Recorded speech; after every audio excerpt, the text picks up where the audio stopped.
मुसलमानों पर जो कहर टूटा है वो किसी से छुपा नहीं है।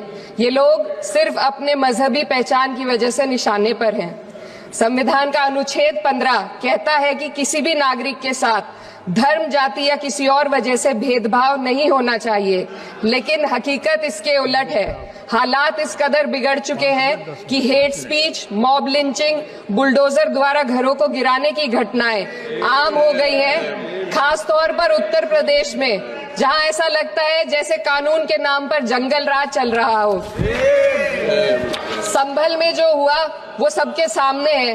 पुलिस के संरक्षण में निर्दोष लोगों की हत्या की गई और सरकार ने चुप्पी साध ली। अल्पसंख्यकों पर हिंसा बढ़ती जा रही है, मगर सत्ता में बैठे लोग या तो आंखें मूंदे हुए हैं या फिर इन घटनाओं को बढ़ावा दे रहे हैं। हद तो तब हो जाती है जब न्यायपालिका की बात भी अनसुनी कर दी जाती है।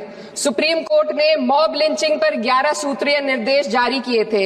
इसमें साफ कहा गया था कि राज्य सरकारें और पुलिस इस तरह की घटनाओं को रोकने और दोषियों पर सख्त कार्रवाई करने के लिए जिम्मेदार है, लेकिन आज भी इन निर्देशों पर अमल नहीं हो रहा है।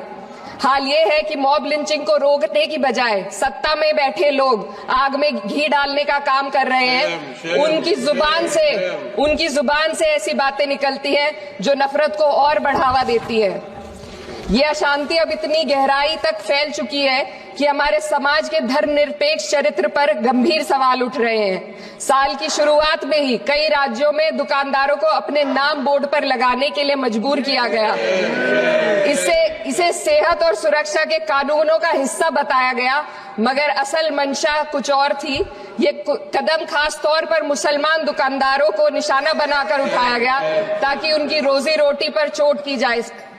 पिछले हफ्ते मुरादाबाद में एक मुस्लिम डॉक्टर को हिंदू बहुल्य मोहल्ले में घर खरीदने पर विरोध झेलना पड़ा।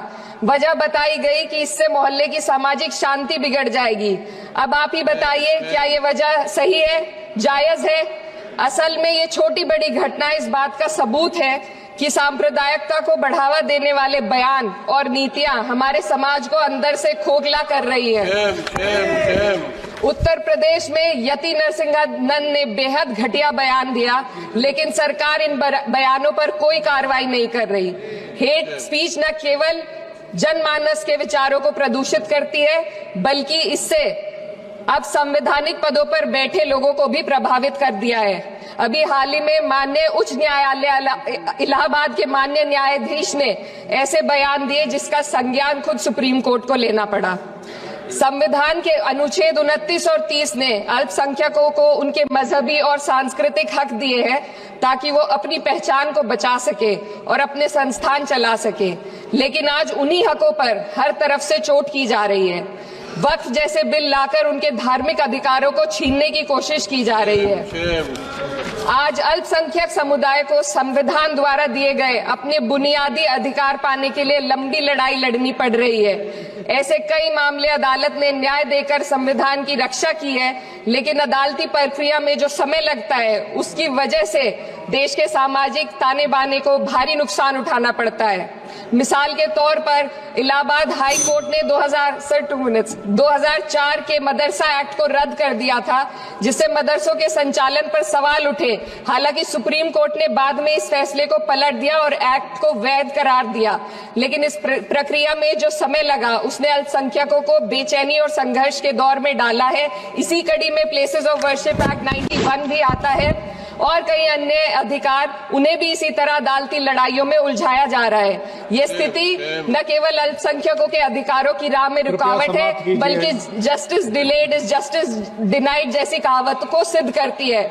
मैं इस सदन से दुनिया भर के अल्पसंख्यकों की आवाज उठाना चाहती हूँ, खास तौर पर हमारे पड़ोसी देश बांग्लादेश में अल्पसंख्यकों के साथ जो हो रहा है वे दिल को गहरे तक चोट पहुंचाने वाला है। उनकी जान माल की हत्या की जा रही है। बांग्लादेश हो या हिंदुस्तान हो या कोई और देश, अल्पसंख्यकों की सुरक्षा, इज्जत और अधिकारों की हिफाजत हर सरकार की सबसे पहली जिम्मेदारी होनी चाहिए। मैं इस सदन से अपने देश के अल्पसंख्यकों के साथ बांग्लादेश के पीड़ित अल्पसंख्यकों की आवाज को एक साथ उठाना चाहती हूँ। ये वक्त की पुकार है कि हम सब मिलकर ये सुनिश्चित करें कि किसी भी इंसान को उसकी पहचान या मजहब के कारण डरकर जीने पर मजबूर ना होना पड़े। जहां हक छीने जाते हैं वहां अमन खो जाता है। ये बात हर सरकार को समझनी चाहिए। अगर हम सच में अपने संविधान का सम्मान करना चाहते हैं तो हमें नफरत और भेदभाव को खत्म करना होगा। हमें ये दिखाना होगा कि ये मुल्क हर वर्ग, हर जाति, हर धर्म और हर समुदाय का है, और जब तक ऐसा नहीं होगा तब तक संविधान की आत्मा सिसकती रहेगी। सर, अपनी बात को खत्म करते हुए मैं एक शेर अर्ज करना चाहती हूँ। ये दाग दाग उजाला, ये शब गजीदा शहर, वो इंतजार था जिसका, ये वो शहर तो नहीं।